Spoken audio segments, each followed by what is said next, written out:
Judicial review. So what is judicial review? Judicial review అంటే ఏంటంటే suppose ఒక executive orders ఉంటాయి, లేకపోతే పార్లమెంట్ లాస్ ఉంటాయి. సో అవి కరెక్టే ఉన్నాయా, కొన్ని ఆర్బిట్రరీ ఉంటాయి, కొన్ని అల్ట్రా వైర్స్ ఉంటాయి, అంటే ఓవర్ ద టాప్ కానీ లేకపోతే ఒక ప్రజలకి హాని కలిగించే విధంగా ఉంటాయి. సో వాటిని జుడిషియల్ రివ్యూ చేసి ఇది కరెక్ట్ కాదు, సో ఇది కాన్స్టిట్యూషన్కి అగెన్స్ట్ ఉంది అని చెప్పైతే దాన్ని జుడిషియల్ రివ్యూ అంటారు. సో ఇది ఎక్కడ ఆరిజినేట్ అయింది? ఇది యూఎస్ఏలో ఆరిజినేట్ అయింది. అండ్ ఆ కేసు అంటే మార్బురీ వర్సెస్ మడిసన్ కేసు అంటారు దాన్ని. అండ్ ఇండియాలో ప్రస్తుతం అన్నిటికుంది. ఇప్పుడు కోర్ట్స్ ఏవైతే ఉన్నాయో, ఏవైతే హైకోర్టు, సుప్రీంకోర్టు జుడిషియల్ రివ్యూ చేయవచ్చు. అండ్ ఎటువంటి కాన్స్టిట్యూషనల్ అమెండ్మెంట్ చేసి ఆ జుడిషియల్ రివ్యూ పవర్ని తీసుకోరాదు. Because judicial review forms the basic part of the constitution. Okay. And judicial review లేకుంటే చంద్రచూడ్ చీఫ్ జస్టిస్ ఏమన్నాడంటే, old Chandrachud, so he said without judicial review FR అనేవి ఏమైతాయి అంట, దే విల్ బీ లైక్ ఒక బూడిదలా పూసిన పన్నీరు అయితే అంటే. సో నెక్స్ట్ మరి జుడిషియల్ రివ్యూ గురించి కాన్స్టిట్యూషన్ ఎక్కడ మెన్షన్ చేస్తున్నట్టే కాన్స్టిట్యూషన్ స్పెసిఫికల్గా ఎక్కడ మెన్షన్ చేయలేదు, బట్ ఇంప్లిసిట్లీ చేసిండ్రు. So not used explicitly, but ఇంప్లిసిట్గా ఆర్టికల్ 13 ఉంటుంది. సో ఆర్టికల్ 13కి ఏం చెప్తుంది? ఎనీ పోస్ట్ కాన్స్టిట్యూషన్లో కానీ ప్రీ కాన్స్టిట్యూషన్లో ఏదైతే ఫండమెంటల్ రైట్స్ని భంగం కలిగిస్తాయో దోస్ ఆర్ నాట్ వ్యాలిడ్ అని ఆర్టికల్ 13 చెప్తుంది. సో అంటే ఏంటి? ఇది కూడా ఒక kind of judicial review. Okay. So ఇది ఏం చెప్తుందంటే, any pre constitutional or post constitutional violates the fundamental rights of any person that can be declared as null and wide. So అట్లాంటి లా పనిచేయదు అని చెప్తుంది. సో ఇది ఏం చేస్తుంది? ఇండైరెక్ట్గా ఒక జ్యుడిషియల్ రివ్యూ ఇస్తుంది, సుప్రీంకోర్టుకి పవర్ ఇస్తుంది. ఓకే. సో ఇవన్నీ ఆర్టికల్స్. సో నెక్స్ట్ ఇంకా ఆర్టికల్ 32లో ఏముంటాయి? కాన్స్టిట్యూషనల్ రెమెడీస్ ఉంటాయి. ఒకరికి ఫండమెంటల్ రైట్స్ నీకు ఖరాబ్ అయితే నువ్వు ఏం చేయొచ్చు అనే రెమెడీస్ నీకు ఆర్టికల్ 32లో ఉంటాయి. అండ్ అట్లా డిఫరెంట్ ఆర్టికల్స్ నీకు ఇండైరెక్ట్లీ ఉంటాయి. ఆర్టికల్ 131, 132, 133, 134 ఇవి సుప్రీంకోర్టు జ్యూరిస్డిక్షన్స్ చెప్తాయి. సుప్రీంకోర్టు ఏది చేయొచ్చు, ఏది చేయరాదు. అండ్ ఆర్టికల్ 226 ఇది హైకోర్టు రిట్స్ గురించి చెప్తుంది. అండ్ ఆర్టికల్ 372 ఒకవేళ ప్రీ కాన్స్టిట్యూషన్ లాస్ ఉంటే అవి కంటిన్యూ కావచ్చు, అవి మీరు క్యాన్సిల్ చేయలేరు అని చెప్తే unless they come in distraction with the fundamental rights. Okay. And article 245, 246, 251, 250 different articles అనేవి ఉంటాయి. అవి ఏంటి అంత ఇంపార్టెంట్. సో ఇప్పుడు మనం వ్యాలిడ్ చేయొచ్చు కాన్స్టిట్యూషన్లో ఇఫ్ అది ఒకవేళ ఫండమెంటల్ రైట్స్ ఇన్ఫ్రింజ్ చేస్తే నువ్వు you can challenge the validity of that law. Or ఒకవేళ సపోజ్ స్టేట్ ఉంటుంది, స్టేట్ ఎక్స్టెన్షన్ ఏంటిది? ఓన్లీ దాని టెరిటోరియల్ ఎక్స్టెన్షన్ వరకు ఇస్తుంది. సో ఇది దాటి చేస్తే, సపోజ్ కన్నడలో చేస్తే చేయదు. అట్లాంటి చేసినప్పుడు ఏంటి? దాన్ని అల్ట్రా వైర్స్ అంటారు. ఎందుకు? It is outside the competence of authority. So అట్లా చేసిన ఇది నడవదు. Or if it is repugnant to constitution provisions ఏవైతే ఉంటాయో వాటికి ఇది అగెన్స్ట్ ఉన్నా కూడా దాన్ని మనం క్వశ్చన్ చేయొచ్చు. సో జ్యుడిషియల్ రివ్యూకి సంబంధించి 9th schedule is like very very important. So 100% 9th schedule నుంచే వస్తుంది క్వశ్చన్. సో 9th షెడ్యూల్ ఏం చెప్తుందంటే, 9th షెడ్యూల్ ఇది ఒక తాళం పెట్టలాంటిది 9th షెడ్యూల్. సో దీనికి లాక్ ఏంటిది? 31B article. సో ఈ article 31B was added with very first constitutional amendment act. So మన కాన్స్టిట్యూషన్ ఏది చేసినా for the larger interest of the people చేస్తారు. సో ఇనిషియల్ ఇది ఎందుకు వచ్చిందంటే, ఇప్పుడు ల్యాండ్స్ అందరికీ ఒక దగ్గరనే ఉంటాయి, జమీందార్స్ దగ్గర ఉంటాయి ప్రతి స్టేట్లో, ఓన్లీ మన స్టేట్లో కాదు. But initially right to property was a fundamental right. So property hold చేయమంటది it was under article 31, it was a fundamental right. So తర్వాత ఆర్టికల్ 300A కింద దాన్ని లీగల్ రైట్ చేసిండ్రు. సో ఇప్పుడు నేను ప్రాపర్టీ హోల్డ్ చేస్తున్నా. So who is government to take my land? జమీందారు దగ్గర లక్షల ఎకరాలు, లిటరల్లీ లక్షల ఎకరాల భూమి ఉండేది. సో ఇప్పుడు ఆ లక్షల ఎకరాలని తీసుకొని గవర్నమెంట్కి వంచాలి. సో ఈ ప్రాసెస్లో ఒక కేసు జరుగుతుంది బీహార్లో. కామేష్ అనే కేసు జరుగుతుంది. Kamesh versus state of Bihar case జరుగుతుంది. సో ఈయన దగ్గర కొన్ని లక్షల ఎకరాలు ఉంటాయి. సో ఈయన ఏం చెప్తారంటే, సో రైట్ టు ప్రాపర్టీ అనేది నా ఫండమెంటల్ రైట్. సో ఆర్టికల్ 13 ఏం చెప్తుంది? ఫండమెంటల్ రైట్ని మనం ఇన్ఫ్లుయెన్స్ చేయరాదు, చేస్తే మనం కోర్టుకు వెళ్ళొచ్చు అని చెప్తుంది. సో వీళ్ళ ప్రాపర్టీని తీసుకుంటున్నారు బీహార్ గవర్నమెంట్. ప్రతి గవర్నమెంట్, ఓన్లీ ఇది అని కాదు, బీహార్ గవర్నమెంట్ కాదు, ఆ టైంలో కాన్స్టిట్యూషన్ వచ్చిన కొత్తలలో సో ఈ లక్షల ఎకరాలు ఒక్క దగ్గర ఎందుకు ఉన్నాయని అందరికి వంచుదామని ట్రై చేసిండ్రు. సో జమీందారీ ప్రాబిషన్ ఆఫ్ జమీందారీ కింద. సో ఆయన కోర్టుకు వెళ్ళిండు. సో అప్పుడు ఈ ఆర్టికల్ 31B అనేది యాడ్ చేసిండ్రు. సో ఆర్టికల్ 31B ఏం చేస్తుంది? ఒక 9th షెడ్యూల్కి తాళం ఇస్తుంది. సో ఇప్పుడు ఈ 9th షెడ్యూల్లో మనం ఏం చేస్తాం? పోయి ఈ రైట్ టు ప్రాపర్టీ ఆర్ ఏదైనా జమీందారీ రైట్స్ ఇవన్నీ దీంట్లో ఇస్తాం. సో అట్లాంటప్పుడు వీటికి జ్యుడిషియల్ రివ్యూ అనేది ఉంటుంది. సో ఇప్పుడు జ్యుడిషియల్ రివ్యూ దీన్ని చేస్తారు చేయరు, ఎందుకంటే ఇక్కడ ఆర్టికల్ 31B అనే లాక్ దీనికి వేసిండ్రు. ఈ 9th షెడ్యూల్కి ఆర్టికల్ 31B లాక్ వేసిండ్రు. సో దీనికి జ్యుడిషియల్ రివ్యూ అనేది ఉంటుంది. సో అట్లా ఒక జనరల్ ఇంపార్టెన్స్ కోసం వేసిన తర్వాత ఈ స్వార్థానికి ఇప్పుడు ఏసీ దీంట్లో 280+ ఉన్నాయి. దీంట్లో ఆర్టికల్ 280+ ఎంట్రీస్ ఉన్నాయి. దాంట్లో డిఫరెంట్ ఆర్టికల్స్ కానీ డిఫరెంట్ లాస్ కానీ పార్లమెంట్ లాస్ కానీ జ్యుడిషియల్ రివ్యూ చేయరాదు. సో నువ్వు 9th షెడ్యూల్ వేస్తున్నావు అంటే దానికి జ్యుడిషియల్ రివ్యూ ఉండదు అని అర్థం. ఓకే, సో అట్లా దాన్ని మిస్యూజ్ కూడా చేస్తున్నారు. సో దీంట్లో భాగంగా మనకి అయ్యర్ కోయెల్లో అనే కేసు వచ్చింది. Very very very important case ఇది. దీనికి separate you can search on YouTube also what is Coelho case అని. సో ఇది జనరల్గా ఇది ఏం చెప్తుందంటే ఒక బ్లాంకెట్ ఇమ్యూనిటీ అనేది ఉండదు జ్యుడిషియల్ రివ్యూకి. సో సపోజ్ నువ్వు ఒకటి చేద్దాం అనుకుంటున్నావు. సో దాంట్లో 9th షెడ్యూల్లో నువ్వేం చేస్తున్నావు అన్నీ తీసుకొచ్చేస్తున్నావు. అంటే ఏం చేస్తున్నావు, ఒక బ్లాంకెట్ ఇమ్యూనిటీ అంటే దీని మీద ఒక పరదాలాగా ఇస్తున్నావు 31B. సో అట్లా ఉండకూడదు అని అయ్యర్ కోయెల్లో అని కేసు చెప్పింది. అండ్ ఇంకేం చెప్తుందంటే ఏవైతే లాస్ 9th షెడ్యూల్లో వేస్తున్నారో సో వాటన్నిటికీ జ్యుడిషియల్ రివ్యూ ఉంటుంది. బట్ అండర్ కండిషన్ ఏంటిది అంటే ఆ లాస్ ఏవైతే 24th ఏప్రిల్ 1973 తర్వాత లాస్ వచ్చినాయో అవి సో ఖచ్చితంగా ఇప్పుడు ఇక్కడ ఒక సేఫ్ లెట్ ఉంటుంది. సో ఈ సేఫ్ లెట్ ఏంటిది, ఇక్కడ సేఫ్ వాళ్ళు 24th ఏప్రిల్ 1973. సో ఈ డే ఇది సేఫ్ వాల్. అంటే నువ్వు సపోజ్ నువ్వు ఇటు నుంచి ఎంటర్ అయితే సో నీకు 24th ఏప్రిల్ 1973 నుంచి ఎంటర్ అయితే నీకు జ్యుడిషియల్ రివ్యూ అనేది ఉంటుంది. సో జ్యుడిషియల్ రివ్యూ దేనికి ఉంటుంది, ఓన్లీ ఈ డేట్కి ముందు ఏవైతే కొంచెం ఎంటర్ అయినా వాటికి మాత్రం ఈ తాళం పనిచేస్తుంది. సో దీనికి మాత్రం ఈ తాళం పనిచేది. సో ఇన్ షార్ట్ మనం ఏం చెప్పొచ్చు అంటే 27th ఏప్రిల్ 1973 తర్వాత ఏదైతే మనకి cases or any acts or any articles దీంట్లో ఇస్తున్నా వాటన్నిటికీ జ్యుడిషియల్ రివ్యూ ఉంటుంది అని అయ్యర్ కోయెల్లో కేసు చెప్పింది. సో ప్రస్తుత పరిస్థితి ఏంటంటే ఏవైతే 24th ఏప్రిల్ 1973 తర్వాత వేసిందో అవన్నిటికీ జ్యుడిషియల్ రివ్యూ ఉంటుంది. ఓకే, ఇఫ్ అన్నిటికీ ఉంటుంది అంటే if they violate the basic structure ఏవైతే 14 right to equality, no discrimination, right to freedom, right to life, ఇట్లాంటి ఆర్టికల్స్ 14, 15 అండ్ 14, 15, 21 ఒక ట్రయాంగిల్ అంటారు. సో ఇవి మన ఇండిపెండెన్స్ని కాపాడేది. ఈ ఒక triangle very very important triangle. Okay, so why 24th April 1973? So మనం ఎందుకు ఈ డేట్ని సెలెక్ట్ చేసుకున్నాం? So there is a reason for ఈ 24th ఏప్రిల్ రోజు కాన్స్టిట్యూషన్ ఆర్ సుప్రీం కోర్ట్ అనేది మనకి ఒక డాక్ట్రిన్ ఇస్తుంది. ఆ డాక్ట్రిన్ ఏంటిదంటే basic structure doctrine. So Kesavananda Bharati case ఇది ఈ డేట్కి సంబంధించి. సో అప్పుడు బేసిక్ స్ట్రక్చర్ డాక్ట్రిన్ వస్తుంది. సో ఆ డాక్ట్రిన్ వచ్చినప్పటి నుంచి మనకి ఇవి అనేది ఈ యాక్ట్స్ అనేవి the come under this. Okay, ఒకవేళ దానికి ముందు వచ్చినాయి పనులు, దాని ముందు ఏమొచ్చిన constitution amendment acts 1st, 4th, 7th, 29th. So ఇవి 4. సో ఇప్పుడు కూడా అవి జ్యుడిషియల్ రివ్యూకి నోచుకోవు. సో వాటిని జ్యుడిషియల్ రివ్యూ చేయలేము. నెక్స్ట్ టాపిక్ ఏంటంటే జ్యుడిషియల్ యాక్టివిజం. జ్యుడిషియల్ యాక్టివిజం ఏంటంటే ఇప్పుడు సుప్రీంకోర్టు ఇక్కడ నీకు ఒక ఇండైరెక్ట్ లెజిస్లేచర్ లాగా పనిచేయడం అంటే ఏంటి, జ్యుడిషియల్ యాక్టివిజం. కొందరు అరే వీడు బాగా యాక్టివ్ ఉన్నాడు సోషల్ మీడియాలో బాగా యాక్టివ్ ఉంటారు అంటారు. అంటే ఏంటిది, there more into it. Social మీడియాలో బాగా యాక్టివ్ అంటే there more into social media. So judicial activism కూడా అంతే. So there more into judicial things, ఎక్కువ అందులో ఎక్కువ ఇన్వాల్వ్ అవ్వడం. సో అట్లాంటివి చేస్తే it is called judicial activism. Okay, so ఇది కాయిన్డ్ బై అర్దర్ సింగర్ అనేటైనా దీన్ని కాయిన్ చేసిన టర్మ్ని. And it's originated in USA. So in ఇండియాలో దీన్ని విఆర్ కృష్ణ, భగవతి, ఓ చిన్నప్ప అండ్ ఏ దేశాయ్ అనేటోళ్ళు తీసుకొచ్చిండ్రు. సో ఒక ప్రోయాక్టివ్ రోల్. సో ఏంటిదంటే జ్యుడిషియల్ ఒక చేయాల్సిన దానికంటే కొంచెం ఇంకా ఎక్కువ యాక్టివ్ ఉంటుందంట. Proactive role to protect rights. అదేం దాని స్వార్థం కోసం చేయదు, to protect rights. And it is oppose to judicial restraints. అంటే ఏంటది, ఇది జ్యుడిషియల్ రిస్ట్రెంట్స్కి ఒక negative opposite thing. So what is judicial restraint? Judicial restraint అంటే జ్యుడిషియరీకి ఉన్న బౌండరీస్. సో జ్యుడిషియరీకి కొన్ని బౌండరీస్ ఉంటాయి, ఆ పరిధి దాటి చేయలేదు.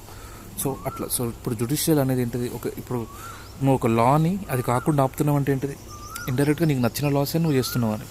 So though judiciary is not making laws, it is indirectly making laws by not allowing the laws which are not or which infringes the rights of the people. Okay, అంటే జనాలకి ఏవైతే కష్టం కానీ ఇబ్బంది తెచ్చే రైట్స్ని జ్యుడిషియరీ ఆపేస్తున్నది. అంటే ఏంటి, ఇది ఇక్కడ ఒక ఏంటిది, ఒక చూసర్ లాగా ఉంది. సో ఇండైరెక్ట్లీ ఇది ఒక లాస్ చేస్తుంది అని అర్థం. And it is for the good of the people. So పిల్ అనేది వచ్చింది దీంట్లో భాగంగానే, పిల్ అనేది వచ్చింది judicial activism. Very very important. దీన్ని సోషల్ యాక్షన్ లిటిగేషన్ కానీ, సోషల్ ఇంట్రెస్ట్ లిటిగేషన్ కానీ, కాల్ యాక్షన్ లిటిగేషన్ కానీ అంటారు. సో పిల్ అంటే ఏంటిది? సో ఇది ఇండైరెక్ట్, ఇది ఇక్కడ మనకి కాన్స్టిట్యూషన్లో లేదు. సో దీన్ని పబ్లిక్ ఇంట్రెస్ట్ లిటిగేషన్ అంటారు. సో 1979 ముందు, సో ఇప్పుడు లింగయ్యకి ప్రాబ్లం వచ్చింది. ఇప్పుడు లింగయ్య జైలుకి పోతాడు, లింగయ్య కోర్టుకు పోతాడు. కోర్టుకు పోయి నాకు ఇది సో నా ఫండమెంటల్ రైట్ నాకు ఇన్ఫ్లుయెన్స్ చేసిన వీళ్ళు అంటారు, అనలేడు. Either they are ignorance, either are illiterate. వాళ్ళకి తెలివి అయినా లేకపోయి ఉండాలి, దీని మీద అవగాహన లేకపోయి ఉంటుంది ఈ వీటి మీద. సో అప్పుడు జనాలు ఏమనుకున్నారంటే, సో అప్పటిదాకా ఎట్లుండేది, ఇప్పుడు లింగయ్యకి ప్రాబ్లం వస్తే లింగయ్యనే పోవాలి. సో అట్లుండేది. సో పిల్లి ఏం చేసిందంటే 1979 వరకు ఎవరి ఇబ్బంది అయితే వాళ్ళకి కొట్టి, బట్ 1979 తర్వాత వేరే వాళ్ళ బిహాఫ్ మీద, అంటే జనరల్లీ వేరే వాళ్ళకంటే కూడా పబ్లిక్ ఇంట్రెస్ట్ మీద సో లిటిగేషన్స్ చేయడం స్టార్ట్ చేసినారు. అంటే పబ్లిక్ ఇంట్రెస్ట్ లిటిగేషన్ అంటే సపోజ్ ప్రిజనర్స్ ఉంటారు, వాళ్ళు పోయి ఇప్పుడు సపోజ్ వాళ్ళకి ఏదైనా ఇబ్బంది అవుతుంది, వాళ్ళు పోయి కోర్టుల చుట్టూ తిరగలేరు. సో ఇప్పుడు వీళ్ళ కోసం ఎవరు వేయాలి, వేరే వాళ్ళు వేయాలి. సో దాన్ని పబ్లిక్ ఇంట్రెస్ట్ లిటిగేషన్ అంటారు. సో ఓన్లీ ప్రిజనర్స్ కోసం వేస్తారో కాదు, ఇప్పుడు ఒక ఉమెన్కి ఎక్కడైనా ఇష్యూస్ అవుతున్నాయి, ఒక చైల్డ్ బాండెడ్ లేబర్, ఇప్పుడు ఇక్కడ సో రెడ్డి కాలనీలో బాండెడ్ లేబర్ ఉందని తెలిసింది. ఇప్పుడు ఆ పిల్లలు పోయి కోర్టులో కేసు పెడతారో పెట్టరు. సో మనం పోయి పెట్టవచ్చు కేసు. సో మనం పోయి పబ్లిక్ ఇంట్రెస్ట్ లిటిగేషన్ వేయవచ్చు. సో దాన్ని పిల్ అంటారు. సో ఇది కూడా జ్యుడిషియల్ యాక్టివిటీస్ కింద వస్తుంది. సో ఇది ఇండైరెక్ట్గా మనకి రిట్స్ కాన్స్టిట్యూషనల్ రెమెడీస్ 32 and 226 మనకి ఇండైరెక్ట్లీ ఉంటుంది. ఇది ఎందుకు ఏదైనా నీకు ప్రాబ్లం వస్తే మనం కోర్టును ఆశ్రయించవచ్చు అని ఇండైరెక్ట్గా ఉంటుంది. సో ఈ పిల్ల ద్వారానే మనకి different right to clean air. So ఇట్లాంటివి ఏంటి, ఇప్పుడు క్లీన్ ఎయిర్ కోసం నేను పోయి అయ్యా కేసు. సో అదేంటిది, అది ఒక పబ్లిక్ ఇంట్రెస్ట్ మీద వేరే వాళ్ళు పోయి వేస్తారు. ఓకే. అండ్ ఇది ఇండియాలో ఇంట్రడ్యూస్ చేసింది Krishna Iyer and Bhagwati. So Krishna Iyer and Bhagwati అనేటోళ్ళు దీన్ని ఇండియాలో ఇంట్రడ్యూస్ చేసిండ్రు. ఓకే. సో నెక్స్ట్ పిఐ, మరి పిల్లి పరిధిలోకి అన్నీ వస్తాయా? ఇప్పుడు suppose land lord tenant issues ఉన్నాయి. ఇప్పుడు మా వాడలో ఇప్పుడు ల్యాండ్ లార్డ్ను టెనెంట్ కొట్టుకుంటున్నారు. సో నేను పోయి పబ్లిక్ ఇంట్రెస్ట్ లిటిగేషన్ ఇస్తాను అయ్యా. ఎందుకు ఇది పబ్లిక్ ఇంట్రెస్ట్ ఎందుకు అవుతుంది? కాదు. So and important, admission into కాలేజెస్ని ఒక ప్రైవేట్ ప్రాపర్టీ లాగా చూస్తారు. సో అందుకు ఇది కూడా ఇది పబ్లిక్ ఇంట్రెస్ట్ అనిపించినా కూడా దీని మీద మనం నాకు సిబిఐట్లో నాకు ఎంట్రన్స్ కావాలి, ఇవ్వలేదు, తను ఉన్న పిల్ల అయ్యారు. ఎందుకు? దానికి ఒక క్రైటీరియా ఉంటుంది. అండ్ పెన్షన్ గ్రాట్యుటీ ఇష్యూస్ మీద కూడా మనం పిల్ల వేయలేం. అండ్ సపోజ్ పెండింగ్ కేసెస్ ఉన్నాయి, ఈ పెండింగ్ కేసు ఉన్నాయని సుప్రీంకోర్టులో పిల్ల వేయలేం, దానికి వేరే రూల్స్ ఉంటాయి. And central government and state government మీద కూడా పిల్ల వేయలేం. కొన్ని రెండు ఉన్నాయి. సపోర్ట్ బాండెడ్ లేబర్ని ఆ స్టేట్ గవర్నమెంట్లో ఉంటే ఆ స్టేట్ గవర్నమెంట్ యాక్షన్ తీసుకోకుంటే మనం పిల్ల వేయచ్చు. అండ్ పెన్షన్ మీద వేయరాదు, కానీ ఫ్యామిలీకి సంబంధించిన పెన్షన్ మీద వేయచ్చు. So family pension, suppose army వాళ్ళు చచ్చిపోయినా, సో అట్లాంటిది కూడా సెంట్రల్ స్టేట్ గవర్నమెంట్స్ కిందకి వస్తుంది. కాబట్టి ఓన్లీ ఈ 2 కేసెస్ ఎక్సెప్షన్ ఉంది. సో ఈ ఎక్సెప్షన్స్ గుర్తుపెట్టుకోవాలి. సో బాండెడ్ లేబర్ మీద మనం against central government, state government వేయచ్చు. అండ్ ఫ్యామిలీ పెన్షన్స్ మీద కూడా against central government and state government పిల్ వేయచ్చు మనం. బట్ ఇన్ జనరల్ ఇవి రెండు కాకుండా మనం సెంట్రల్ అండ్ స్టేట్ గవర్నమెంట్ పిల్ వేయాలి. సో ఇది judicial activism. Okay. So next another topic, high court.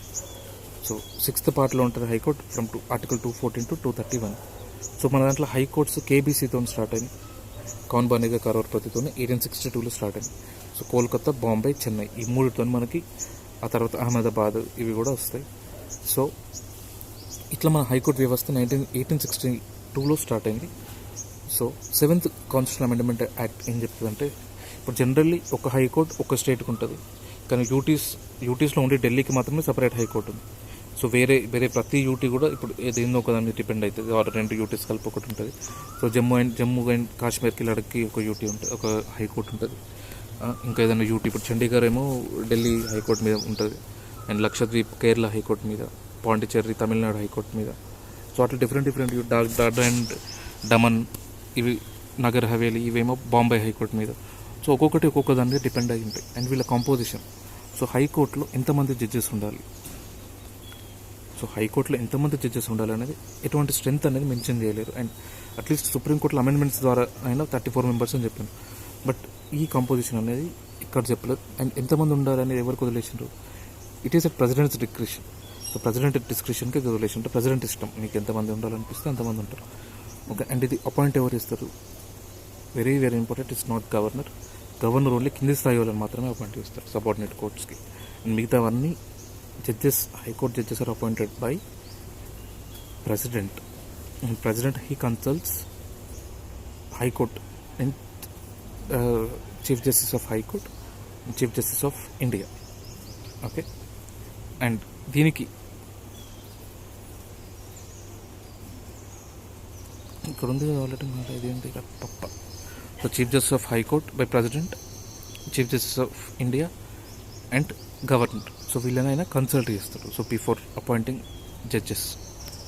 Okay, so sorry, so judges ఎవరు అపాయింట్ చేస్తారంటే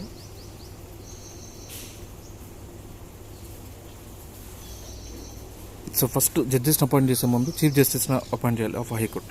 సో ఆ చీఫ్ జస్టిస్ని ఎవరు అపాయింట్ చేస్తారు? President with the help of governor and chief justice of India. So once నీకు హైకోర్టుకి chief justice వచ్చిన తర్వాత సో జస్ట్ ప్రెసిడెంట్ను ఇద్దరు చీఫ్ జస్టిస్లు అపాయింట్ చేస్తారు, chief justice of India and high court chief justice. Same మన సుప్రీంకోర్టు లాగా. అండ్ క్వాలిఫికేషన్స్ ఏముండాలి? నువ్వు ఇండియన్ అయి ఉండాలి, ఎనీ జ్యుడిషియల్ ఆఫీస్ని 10 years హోల్డ్ చేసి ఉండాలి, సక్సెషన్లో అయినా కానీ కంటిన్యూస్ కానీ, ఒక టూ డిఫరెంట్ కోర్ట్స్ని సక్సెషన్లో కానీ, ఎన్ని కోర్ట్స్ అయినా సక్సెషన్లో కానీ, ఒకటే కోర్ట్ని 10 years కంటిన్యూస్ కానీ మనం చేయొచ్చు. ఆర్ ఇది కానీ లేకపోతే నువ్వు హైకోర్టు అడ్వకేట్ లాగా 10 years ఉండాలి. ఈ రెండిట్లో నువ్వు ఏది చేసినా you are eligible to appoint as a high court judge. Okay, and ఇందులో ఎటువంటి ఏజ్ క్రైటీరియా లేదు. అంటే సేమ్ సుప్రీంకోర్టులో, సుప్రీంకోర్టు కూడా ఎటువంటి ఏజ్ క్రైటీరియా ఉండదు. సో 35 years ఉండాలి, 40 years ఉండాలి. సో ఇట్లాంటి ఏజ్ క్రైటీరియా అనేది లేదు. అండ్ సుప్రీంకోర్టుకి దీనికి తేడా ఏంటిదంటే, సుప్రీంకోర్టులో ప్రెసిడెంట్ దృష్టిలో he must be a distinguished jurist. అంటే ఇతను ఒక డిస్టింగ్విష్డ్ జ్యూరిస్ట్ అని ప్రెసిడెంట్ ఫీల్ కావాలి. కానీ ఇక్కడ అట్లాంటిది లేదు. సో నువ్వు జడ్జెస్ని అపాయింట్ చేసేటప్పుడు ఆయన డిస్టింగ్విష్డ్ జ్యూరిస్ట్ అని ప్రెసిడెంట్ ఫీల్ కావాల్సిన అవసరం లేదు. అండ్ ఓత్ బిఫోర్ గవర్నర్, ఎందుకంటే ప్రతిసారి ప్రెసిడెంట్ రాలేడు కాబట్టి oath before governor though is appointed by the president. Okay, and tenure, దానికి దీనికి తేడా ఏంటిది? అక్కడ 65 years టెన్యూర్. నువ్వు సుప్రీంకోర్టుకి 65 years టెన్యూర్ ఉంటాయి, ఇక్కడ ఓన్లీ 62 years మాత్రమే టెన్యూర్ ఉంది. అండ్ రిజిగ్నేషన్ కూడా ప్రెసిడెంట్కే చేయాలి. సో నువ్వు ఇక్కడ ఓత్ మాత్రం ఒకటే గవర్నర్కి ఇస్తావు. ఓకే, అండ్ రిమూవల్ కూడా ప్రెసిడెంట్ ఇస్తారు. సేమ్ ఎట్లయితే నీకు సుప్రీంకోర్టుకి ఎట్లా నీకు వాళ్ళు 100 members లోక్సభలో, 50 members రాజ్యసభలో, and special majority 2/3 present and voting majority ఎట్లుంటుంది, సేమ్ ఈయనకు కూడా హైకోర్టు జడ్జి కూడా సేమ్ అదే లోక్సభలో, రాజ్యసభలో ఈయన ఇంపీచ్ చేస్తారు. Okay, next transfer of judges. Suppose మనం రీసెంట్గా ఎప్పుడు వింటుంటాం ఈ హైకోర్టు నుంచి ఈ హైకోర్టుకి జడ్జి ట్రాన్స్ఫర్ అయ్యిందని. సో ఇది ఎవరు ఇస్తారు? సో ఏదర్ గవర్నర్ చేయాలి, ఆర్ సీజే చేయాలి, ఆర్ ప్రెసిడెంట్ చేయాలి. ఈ ముగ్గురికి అధికారం ఉంది. సో ఈ ట్రాన్స్ఫర్లో గవర్నర్కి ఎటువంటి రైట్ లేదు.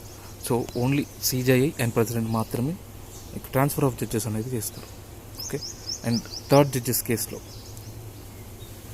కేసులో ఏం చెప్తుంది? 4 senior most జడ్జెస్ని ప్రెసిడెంట్ ఇట్లాంటివి చేసేటప్పుడు, ట్రాన్స్ఫర్ చేసేటప్పుడు సీజేఐని కన్సల్ట్ అవుతాడు ఖచ్చితంగా. సో ఈ సీజేఐ ఎవరిని కన్సల్ట్ కావాలి? 4 senior most జడ్జెస్ని కన్సల్ట్ కావాలి. దాంతోపాటు 2 హైకోర్టు జడ్జెస్ని కూడా మనం ఈయన కన్సల్ట్, 2 హైకోర్టు చీఫ్ జస్టిసెస్. ఏ చీఫ్ జస్టిసెస్? సపోజ్ ఈయన బాంబే నుంచి హైదరాబాద్ టు బాంబేకి పోతున్నాడు. సో ఈ హైదరాబాద్ కోర్టుని కన్సల్ట్ కావాలి చీఫ్ జస్టిస్ని, అండ్ బాంబే చీఫ్ జస్టిస్ని కూడా కన్సల్ట్ కావాలి. అండ్ ఇది ఇష్టం ఉన్నట్టు చేయరాదు, ఓన్లీ ఎక్సెప్షనల్ కేసెస్లో మాత్రమే చేయాలి. అండ్ పనిష్మెంట్, అరే నాకు ఇప్పుడు సపోజ్ బీజేపీ రూలింగ్ ఉంది తెలంగాణలో, యూపీలో బీజేపీ రూలింగ్ ఉంది. సో ఆ హైకోర్టు ఆయన చక్కగా అడ్వకేట్ జడ్జి చక్కగా చేస్తలేడు. సో బీజేపీ అట్లా పంపించరాదు. ఓకే, సో ప్రెసిడెంట్ ఏం చేయాలి? సో ఆయనది తెలివిగా వాడాలి ఈ పవర్. సో ఓన్లీ పనిష్మెంట్ లాగా వాడకూడదు. ఓకే, అండ్ సేమ్ ఇప్పుడు హైకోర్టుకి సపోజ్ నీకు చీఫ్ జస్టిస్ లేడు, chief justice of high court. So chief justice లేకపోతే ఎవరు చేస్తారు? ప్రెసిడెంట్ అపాయింట్ చేస్తారు. యాక్టింగ్ చీఫ్ జస్టిస్ని సేమ్ ప్రెసిడెంట్ అపాయింట్ చేస్తాడు. ఎందుకు? చీఫ్ జస్టిస్ ఆఫ్ హైకోర్టు లేడు కాబట్టి. సో అడిషనల్ కోర్ట్స్ని, అడిషనల్ జడ్జెస్ని, యాక్టింగ్ జడ్జెస్ని కూడా కావాలంటే మనకి ప్రెసిడెంట్ 2 yearsకి అపాయింట్ చేస్తాడు. Okay, and chief justice of high court can request retire. Same అక్కడ ఎట్లయితే సుప్రీంకోర్టు చీఫ్ జస్టిస్ ఎట్లయితే రిటైర్డ్ వాళ్ళని అడుగుతారో టు కమ్ బ్యాక్, సో ఇక్కడ కూడా రిటైర్డ్ వాళ్ళని ఎవరైతే less than 62 years ఉంటారో వాళ్ళని రమ్మని అడగచ్చు. I think check this once for is it additional judges, is it by president or by chief justice? It is by president. So additional judges ni president appoint చేస్తాడు. Okay, and next jurisdiction, same territorial jurisdiction ఉంటుంది. Territorial అంటే ఆ state పరిధిలో, are ఒకవేళ నువ్వు ఇంకో బాధ్యతలు తీసుకుంటే ఆ స్టేట్ ఆ యూటీ పరిధిలో ఉంటుంది. And it is protector of the constitution. It is also ఒకవేళ who is the protector of the constitution అంటే it high court, supreme court both are నన్ను అంటారు. సో సుప్రీంకోర్టు ఎలోన్ కాదు, ఇది కూడా high court is also the protector and interpreter of the constitution. దాని పరిధిలో అది చేస్తుంది. దానికి అర్థం కాకపోతే సుప్రీంకోర్టు పంపిస్తుంది. దీని కూడా కొన్ని ఒరిజినల్ అంటే ఫస్ట్ ఇక్కడికి వచ్చే ఛాన్సెస్ కొన్ని ఉన్నాయి. దేనికంటే ఫండమెంటల్ రైట్స్కి ఒరిజినల్ జ్యూరిస్డిక్షన్ ఉంటుంది. అంటే నువ్వు ఫస్ట్ హైకోర్టుని మూవ్ చేయొచ్చు ఒకవేళ నీకు ప్రాబ్లం ఉంటాయి. And contempt of the court కింద ఒరిజినల్ జ్యూరిస్డిక్షన్ ఉంటుంది. అండ్ రెవెన్యూ మ్యాటర్స్ కూడా ఒరిజినల్ జ్యూరిస్డిక్షన్ సుప్రీంకోర్టుకు ఉంటుంది, హైకోర్టుకు ఉంటుంది. అండ్ వెరీ వెరీ ఇంపార్టెంట్ ఏంటంటే MP and MLA election disputes. So సుప్రీంకోర్టుకి ప్రెసిడెంట్ ఎలక్షన్ డిస్ప్యూట్కి సంబంధించిన ఒరిజినల్ జ్యూరిస్డిక్షన్ ఉంటుంది. అంటే మనం అది ఒరిజినల్ అండ్ ఎక్స్క్లూజివ్. అండ్ ఇక్కడ ఎంపీ ఎలక్షన్స్కి సంబంధించి ఆర్ ఎమ్మెల్యే ఎలక్షన్స్కి సంబంధించిన ఒరిజినల్ జ్యూరిస్డిక్షన్ నీకు హైకోర్టుకు ఉంటుంది. అంటే ఫస్ట్ నువ్వు హైకోర్టుని కన్సల్ట్ చేయొచ్చు. Okay. And KBC, Kolkata, Bombay, Chennai and Delhi, they have higher civil jurisdiction, original jurisdiction of higher value. Next writ jurisdiction article very very important. 226 article. Same away writs ఉంటాయి ఏవైతే మనం సుప్రీంకోర్టుకు ఉంటాయో సేమ్ అవే రిట్స్ ఇక్కడ కూడా ఉంటాయి. ఓకే. కానీ దాని గురించి తేడా అంటే high court is greater than supreme court in terms of writ jurisdiction. ఎందుకు? సుప్రీంకోర్టు ఓన్లీ ఫండమెంటల్ రైట్స్తో డీల్ చేస్తుంది. But high court along with fundamental rights other ఇష్యూస్ని కూడా రిట్స్ అయ్యొచ్చు. సో హైకోర్టుకి వైడర్ ఉంటుంది ఈ power. So for any other purpose legal ordinary if నీ ఆర్డినరీ లీగల్ రైట్స్ పోయినా కూడా నువ్వు రిట్ జ్యూరిస్డిక్షన్ జారీ చేయొచ్చు. ఓకే. సో స్టేట్లోనే కాదు, if cause is out side state. Suppose నీకు తెలంగాణ అని కర్ణాటక కూడా కొట్టిండో ఏదో ఫండమెంటల్ రైట్స్ ఏదో చేసిండు. సో అప్పుడు వాడిని జ్యూరిస్డిక్షన్లోకి రాడు. నువ్వు వాని మీద వేయొచ్చా? మరి రిట్ అంటే వేయొచ్చు. ఎందుకు? నీ కాజ్ అనేది నీకు బయట స్టేట్లో ఉంది కాబట్టి రిట్ అనేది దాఖలు చేయొచ్చు. ఓకే. అండ్ ఈ రిట్ జ్యూరిస్డిక్షన్ మీద వచ్చిన ఫేమస్ కేసు అంటే చంద్రకుమార్ కేసు. సో అదేం చెప్తుంది? Writ basic structure of the constitution అని చెప్తుంది. ఓకే. అండ్ అపిలేట్ జ్యూరిస్డిక్షన్ అంత ఇంపార్టెంట్ కదా. ఏది కింద నుంచి కేసెస్ ఉంటాయో అవి తీసుకుంటారు అపిలేట్ జ్యూరిస్డిక్షన్లో. అండ్ సివిల్ కేసెస్లో కూడా సపోజ్ కేబీసీలో ఇంట్రా కోర్ట్ అపీల్స్ ఉంటాయి. ఎట్లా అంటే మనకి ఒక బెంచ్ నుంచి ఇంకొక బెంచ్కి, సపోజ్ నీకు కోల్కతా కోర్టులో నీకు న్యాయం జరుగుతుంది, నువ్వు అదే కోర్టులో మళ్ళీ వేరే బెంచ్ని ఆశ్రయించవచ్చు. సో అట్లా.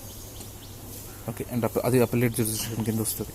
అండ్ ఫ్రమ్ ట్రిబ్యునల్స్, సపోజ్ నీకు ట్రిబ్యునల్స్ ఉన్నాయి, అది నీకు చెప్పిన ఏదైనా నీకు నచ్చలేదు, నువ్వు హైకోర్టుని ఆశ్రయించవచ్చు. And criminal cases, suppose criminal కేసెస్లో మీకు కింది కోర్ట్స్, డిస్ట్రిక్ట్ సెషన్స్ కోర్టు కానీ సబార్డినేట్ కోర్ట్స్ కానీ ఒకవేళ 7 years శిక్ష ఇస్తే ఆర్ 7+ years శిక్ష ఇస్తే నువ్వు హైకోర్టుని అప్పీల్ చేయవచ్చు క్రిమినల్ కేసెస్లో.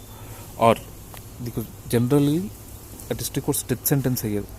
సో ఒకవేళ డెత్ సెంటెన్స్ చేస్తే ఇది ఎందుకు వేసిండ్రు అని ఆటోమేటిక్గా అప్పీల్ తీసుకుంటుంది హైకోర్టు. ఎందుకు ఈయనకి అసలు డెత్ సెంటెన్స్ చేయాల్సిన అవసరం ఏంటిదని.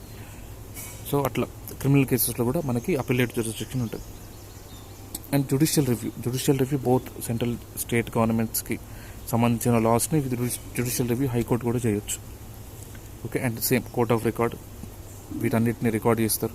అండ్ కంటెంప్ట్ ఆఫ్ కోర్ట్ ఉంటుంది. అండ్ కంటెంప్ట్ ఆఫ్ కోర్ట్ అనేది కాన్స్టిట్యూషన్లో లేదు. సో నేను స్పెసిఫిక్గా మెన్షన్ చేస్తున్నా ఏది కాన్స్టిట్యూషన్లో ఉంది ఏది లేదని. So that should be in your mind. Okay. And దీనికి సబార్డినేట్ కోర్ట్స్ మీద కంట్రోల్ ఉంటుంది. సో బోత్ అడ్మినిస్ట్రేటివ్ అంటే ఏంటిది? పాలన వ్యవస్థ.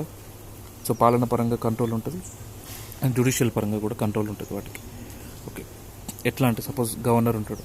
సో గవర్నర్ హైకోర్టుని కన్సల్ట్ చేస్తాడు. సపోజ్ నీకు కింద ఇప్పుడు మనకు డిస్ట్రిక్ట్ జడ్జెస్ని గవర్నర్ ఒక హైకోర్టు జడ్జెస్, సుప్రీంకోర్టు జడ్జెస్ అంతా ప్రెసిడెంట్ పరిధిలో వస్తుంది. డిస్ట్రిక్ట్ జడ్జెస్ మాత్రం గవర్నర్ పరిధిలో వస్తుంది.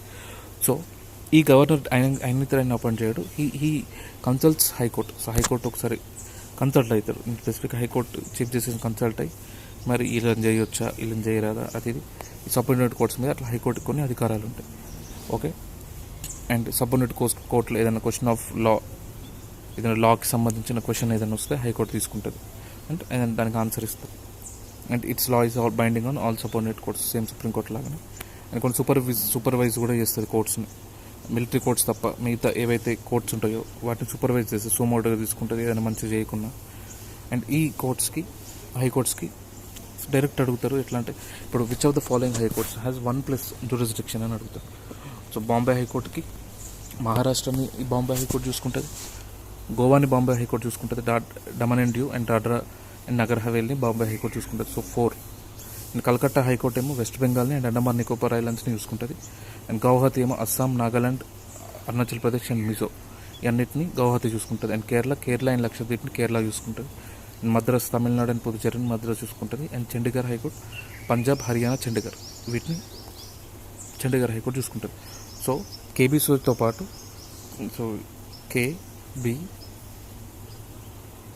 కేబీసీతో పాటు Kerala, Guwahati, Madras and Kerala, Guwahati and Chandigarh.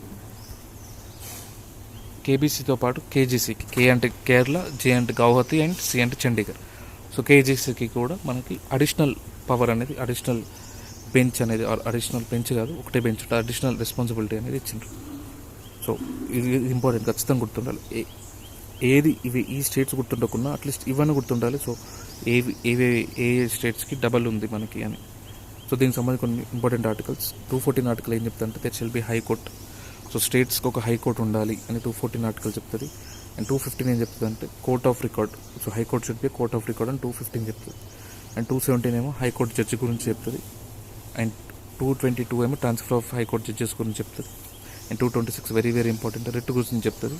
And 228 transfer of cases to high court గురించి చెప్తుంది. And 231 it's about the common high court. So common high court అనే పద్ధతి మనకి కాన్స్టిట్యూషనల్ అంటే ఎస్ ఇట్ ఈస్ కాన్స్టిట్యూషనల్ అంటే it's mention in the 231st article.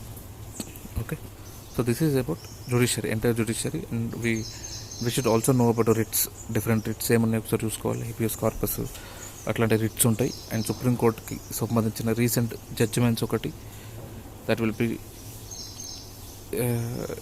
Like ఒక చిన్న వీడియో ఉంటుంది దానికి.